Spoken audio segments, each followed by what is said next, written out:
Humanity has been telling stories for countless generations. Tribal stories, for instance, were retold as a way of shaping collective identity and tribal belonging.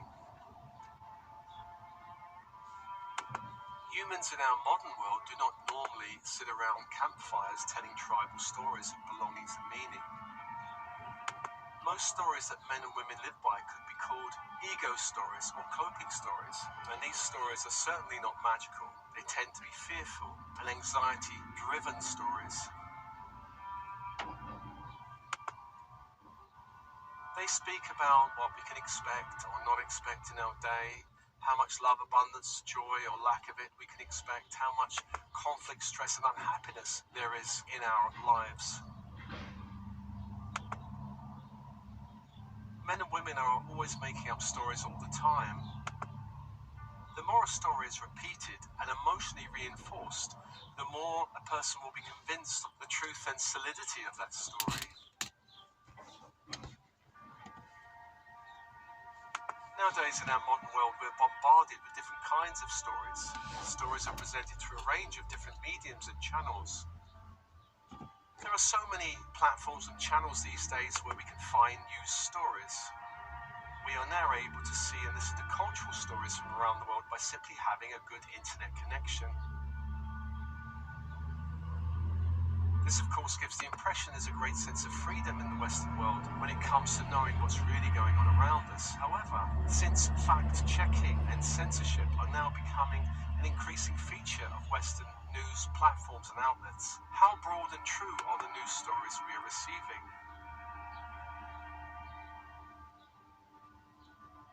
We could be tempted into thinking that different journalists are coming up with similar perspectives, meaning that these stories must be true.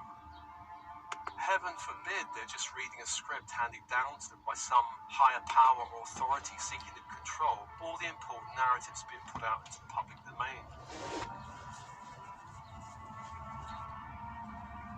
Okay, let's go to the beginning of our own personal story, which is our birth. In our family at birth, we're receiving stories all the time. These stories may be hopeful or hopeless, inspiring or depressing, expansive or contracting, empowering or disempowering.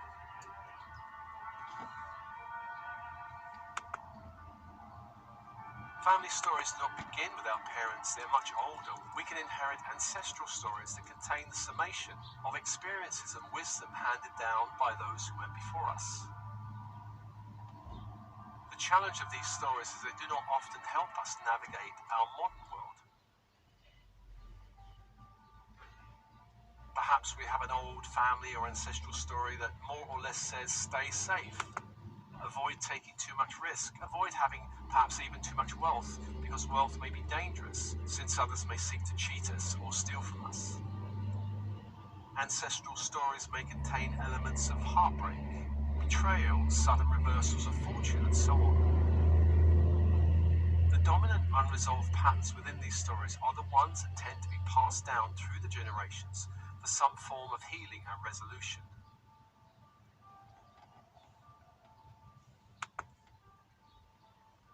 We are multidimensional beings, and this is just one lifetime amongst many. We inherit stories, you could say, from other lifetimes, and some of these stories again will be expansive and will speak about great resourcefulness and gifts. Other stories may be stressful and traumatic and make us feel fearful and cautious when they're triggered. Imagine for a moment you've been killed in some lifetime for speaking or acting on your truth. Then in this lifetime you come to a spiritual choice point where you feel you want to align with the truth of your being. This creates a certain internal tension as one part of you wants to awaken and another part of you wants to stay safe and not replay any trauma that happened from some other lifetime. In terms of ascension and spiritually waking up, we start to become aware of a whole range of stories within us that seek to encourage or limit our light. When we wake up from the sleepiness of this 3D world, then we realize that although we live in a dimension with certain laws about time, our true point of power is always in the present moment.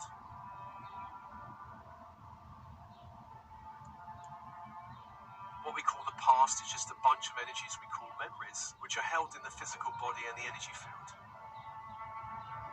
Similarly, the future is just a stream of probabilities that we have not yet experienced in the present moment.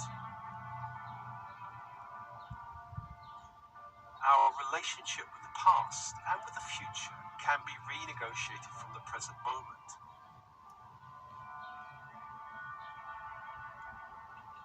We are not a victim of the past or our past stories. We're not locked into any predestined future.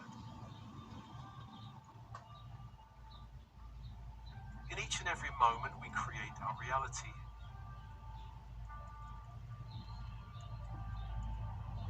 Let's take a look at some of our beliefs. For example, the belief someone might hold that life is fundamentally not fair. And this belief can become a sort of lens through which the past is viewed, and also the present and future is viewed. This focus will encourage the unconscious mind to sort through all experiences in the past to find instances where life could be considered unfair.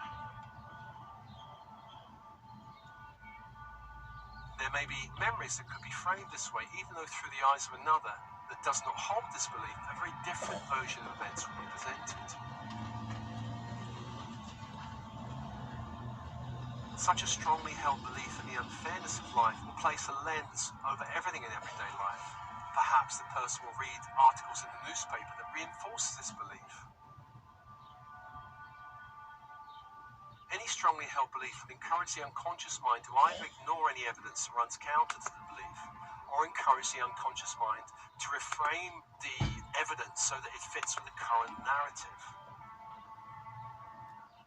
There's an example of a story I heard once at a personal development seminar. It was told as if it was true.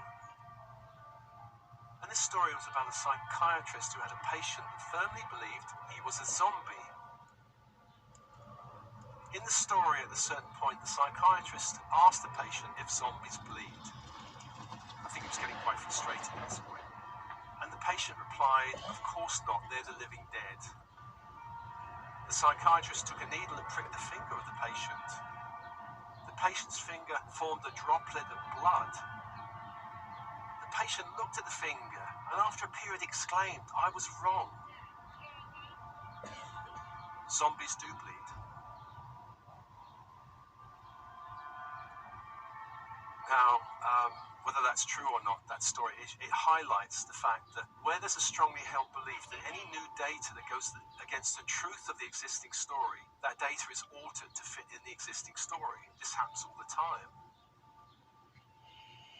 When enough people do this, then you could say that collective truth is altered.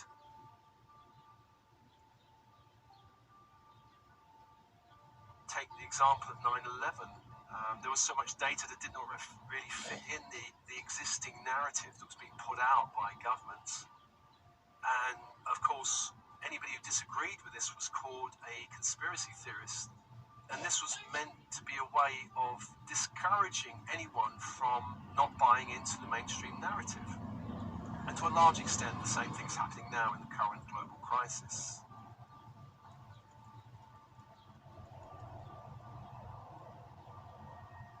We are not at the mercy of any story or any belief. Awareness is always curative, and with awareness comes the choice to change our minds and adopt a new story or belief.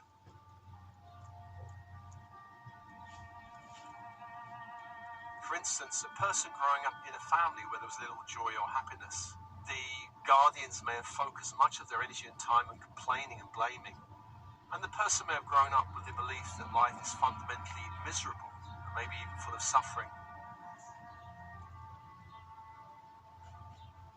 A person looking out at the world with this belief will tend to see a world of misery. And even though such a person may have lived his or her life for many years this way, perhaps slowly or suddenly they become aware that they've been living through a very limiting story. They realize somehow that misery is not the inherent nature of reality. Rather, it's something they have believed because of their formative years. They understand the story to be a belief or set of filters over reality that can be changed or removed. Perhaps such a person starts working on affirmations and meditation And though it may feel odd at first, gradually they feel more at ease with trying on a new set of tinted glasses, so to speak, through which to see the world. Now, instead of seeing a world of misery, they start noticing people having fun, and perhaps begin to notice there are things to feel grateful for in life. As this happens, they're perhaps even able to scan their memories to find instances of joy in their childhood or adolescence. Stories have a power to uplift or a power to bring down the vibration. Once a story is understood to be just that, a story, it can be changed. When we change our minds, we literally begin to see the world with new eyes.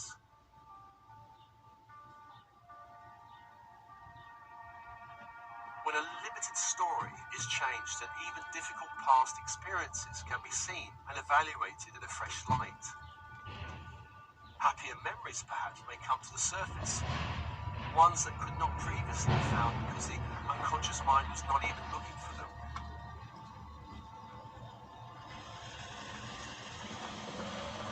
The thoughts we habitually think and the feelings we habitually feel are shaped and contained by the stories we believe to be true. These habitual thoughts and feelings shape our reality in the present and invite people and circumstances to step into our reality in the future.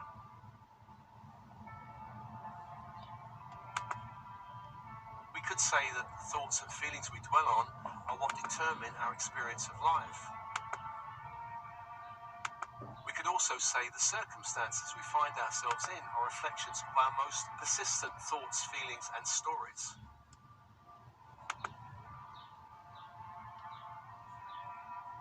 We can always stop telling our sad stories, and there's a great film that highlights this. In the film Jerry Maguire, played by Tom Cruise, he goes out to lunch with his employee Dorothy, played by Renee Zellweger. They're just colleagues, but Dorothy is harboring a serious crush on Jerry Maguire. They begin to discuss their personal lives, and Jerry begins to recall his most recent romantic failure. At this point in the film, Dorothy leads in and says, "Jerry, let's not tell our sad stories." I thought that was such a brilliant moment in the film, and that line stayed with me ever since.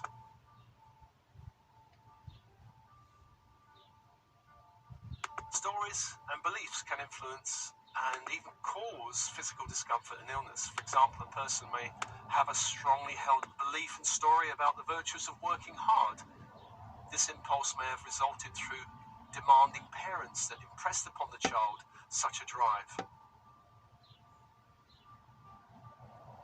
They could also have roots in some religious story held by the bloodlines still reverberating in the family field. The present reality will be a reflection of the need to work hard, the drive to make ends meet, the pressure of deadlines to be reached, or perhaps the importance of pleasing others through performance. Any natural desire to rest or recharge and have fun will run secondary to this main story. Over time, this may cause physical distress that will grow.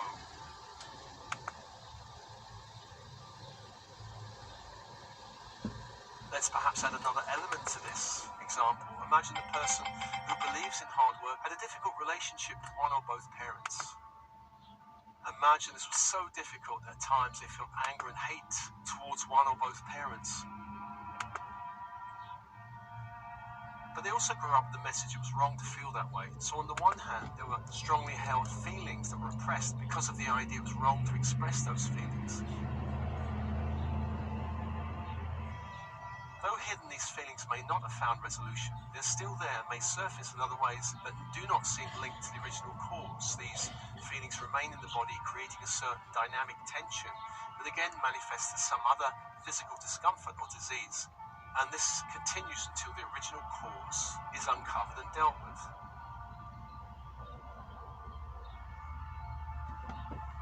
So I hope by now I've impressed upon you the power of stories, and it's important the kind of stories we live by. Starseeds are born into 3D density and can take on limiting stories from 3D families and the collective. Since starseeds are so sensitive, this can hamper their ability to live a blessed life until these stories are transformed or released.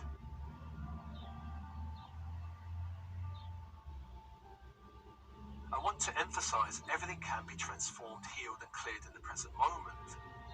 Starseeds especially have this ability as they begin to awaken. Whatever the origins of any limiting story or set of beliefs, awareness is curative.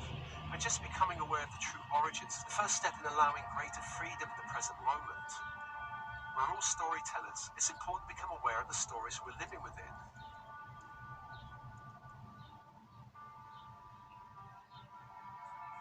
One important healing tool when it comes to transforming stories is the imagination. Imagination is important because it's a gateway to speaking to our unconscious mind. There are many other benefits in working with the creative imagination. For example, athletes and actors use the imagination to retrain their bodies and minds for upcoming events. But for now, there's just a couple of exercises at working with stories and beliefs. The first exercise is, think of an area of life you have difficulty with, perhaps money, work, relationships, or health. Get out a journal and write all your thoughts and feelings about this area. Censor nothing. Let it all out. Just channel the energy all out onto paper. When you've finished, put it away. Then in a few days, reread what you have written. As far as possible, imagine you are reading the ideas and opinions of someone else, and your job is to uncover what this person really believes about this area of their life. You're evaluating it in three ways. What they believe is possible and impossible for them in this area of their life. What they believe they are capable of achieving or incapable of achieving in this area of their life. Or how they feel worthy or unworthy in this area of their life.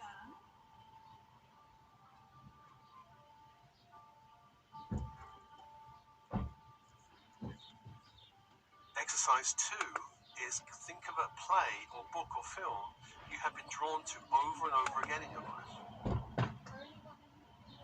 Perhaps a book you have read many times or a film you have watched over and over. Bring to mind that story.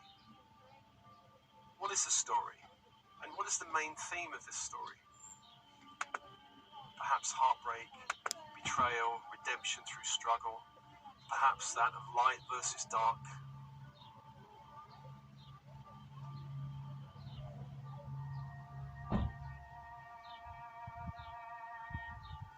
Who are the main characters you sympathize with? Who are the ones that repel you? This story and all of the characters in it relate to one of your own personal stories. What would you love to change about this story if you could? Perhaps something in the characters or something about the theme or something about the game.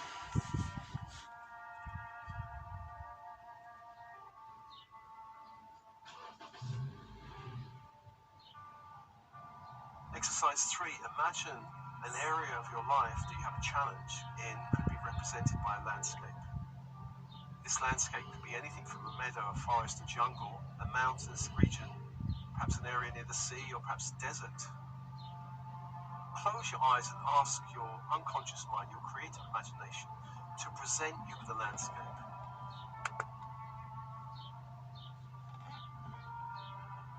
Do not try and visualize the landscape, just allow it to be presented to you. Open your inner senses, your sense of seeing, color, shape, and form, of hearing sound and silence, of feeling, touching, knowing, intuiting, smelling and tasting.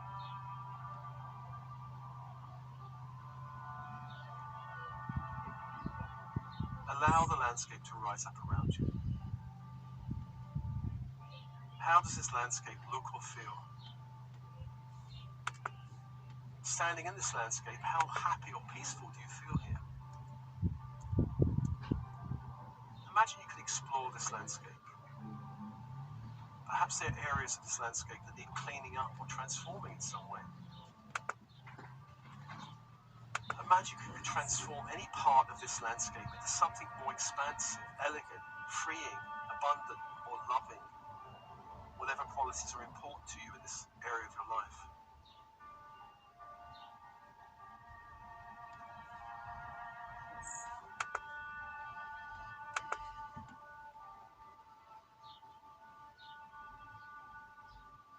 So exercise 1 is writing an area of your life out as a journal, all the thoughts and feelings. Exercise 2 is a play, book or film you've been drawn to over and over again. Exercise 3 is think of an area of your life that has a difficulty. What landscape represents that difficulty? Go and explore that landscape and start doing some creative adjustments there.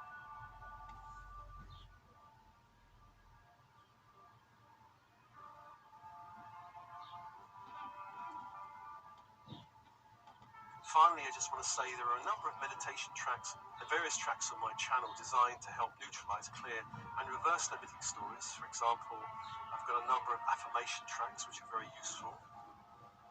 There are also tracks designed to work on ancestral energies and other lifetime energies touching you now in this lifetime.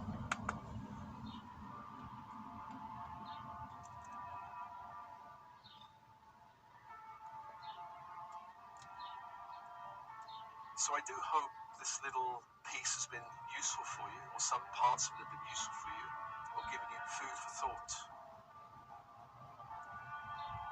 As always, I share this with many blessings, love and blessings.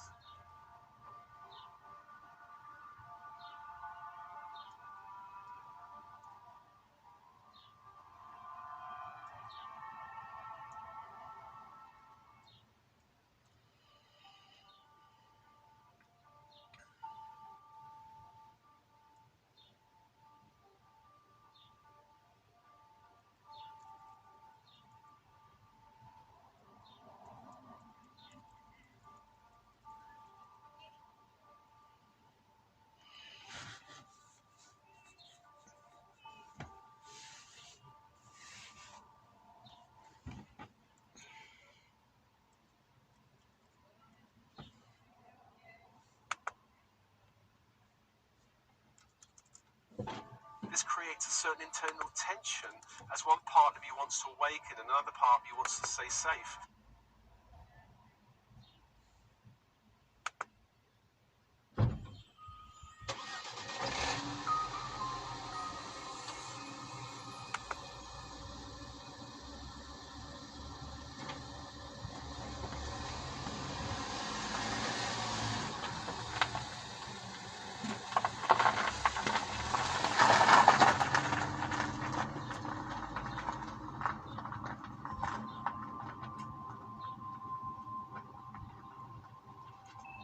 Welcome to this golden rainbow Herkimer diamond angelic light transmission. Clearing, activating the crown and base chakras. As always, open body, open mind. Focusing on the cycle of breath.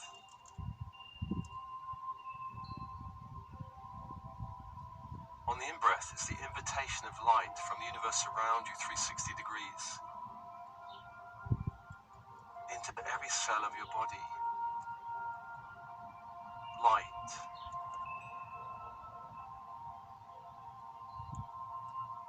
And on the out-breath, a releasing of all lower energies back to the universe, back to the light. Allowing more light, more space in your body. Following that cycle of breath, the invitation of light on the in-breath, and the purging of lower energies in your body and energy fields on the out-breath.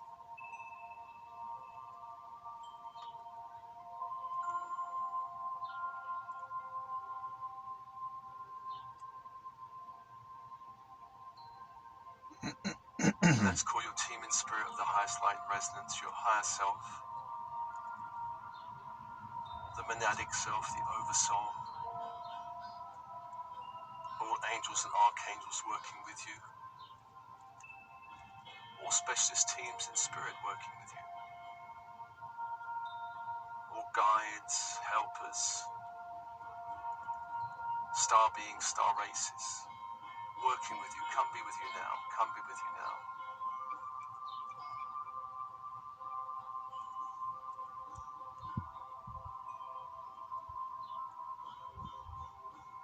Let's call to the archangels of the horizontal plane, beginning in the east of Raphael, archangel of air, place of the rising sun. The symbol is the crystal wand with two golden vines, and at the top of the wand, those vines hold a moldavite crystal, pine cone-shaped crystal. As you focus on the symbol, calling the energy of emerald green fire into the space to hold the space, to hold the space.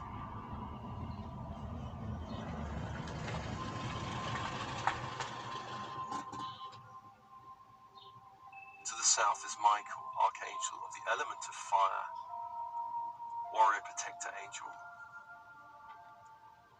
The symbol of this angel is a sword of blue flaming light, and the energy is electric blue fire. As you focus on the symbol, invoking that fire into the space to hold the space, electric blue fire.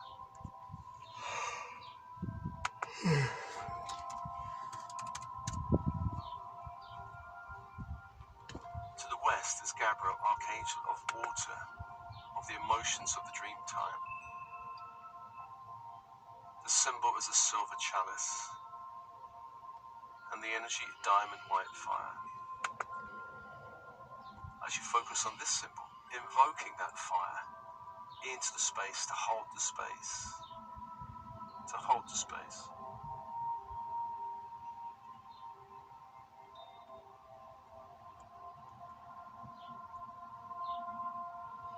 To the north is Uriel, archangel of earth, of structure, of solidity of the body. The symbol, a golden pentacle, a five-pointed star in a circle of light. The energy, ruby red fire. As you focus on the symbol, invoking that fire to hold the space, to hold the space.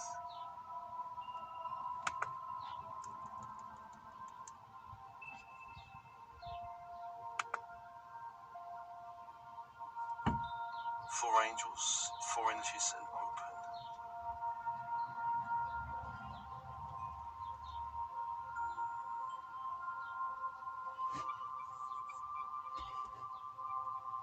And let's call to the vertical force space, Metatron and Sandalphon.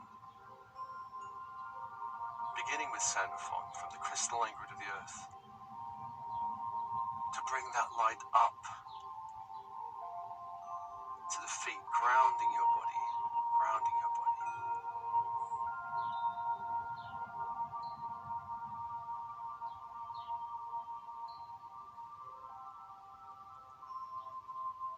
Up to the legs, up through the torso, the base opens. A great sphere of light opens. The sacral opens. A great sphere of light opens. The solar plexus opens. A great sphere of light opens. And up to the heart, anchoring into the heart. Allow all chakras from the heart downwards to align with the crystalline grid.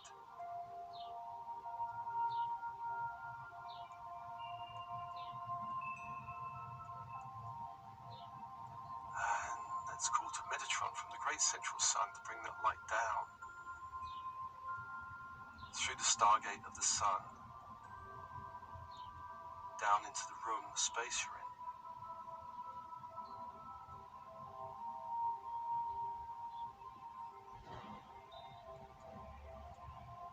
Allowing that light to infuse all the walls, floor, ceiling, door, windows.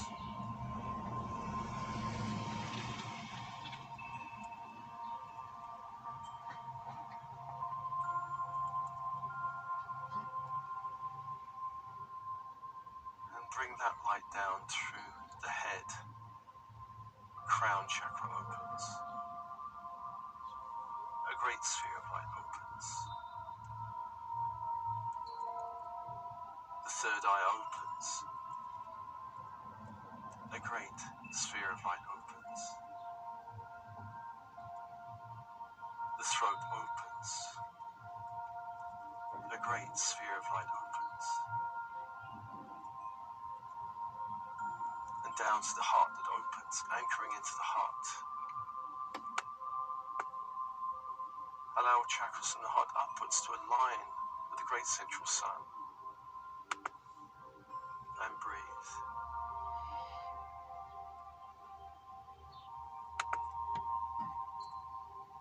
Two grids of light anchored into the heart.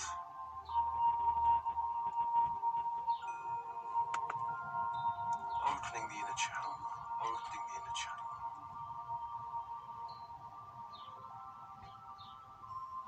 And let's call to Sandalphon from the crystalline grid.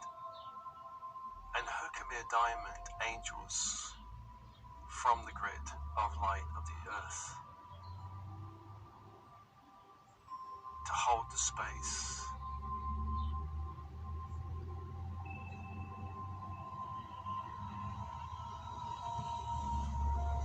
Let's call upon those angels to send a diamond white light into the base chakra.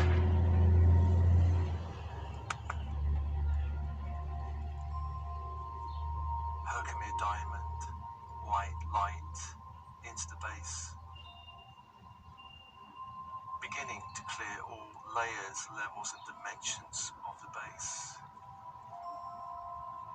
All 12 layers, levels and dimensions.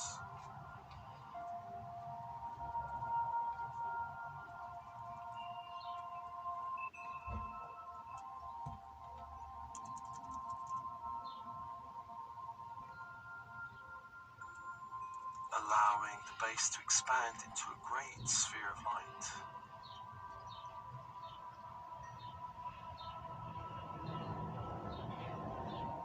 Just feeling this transmission of light into the base.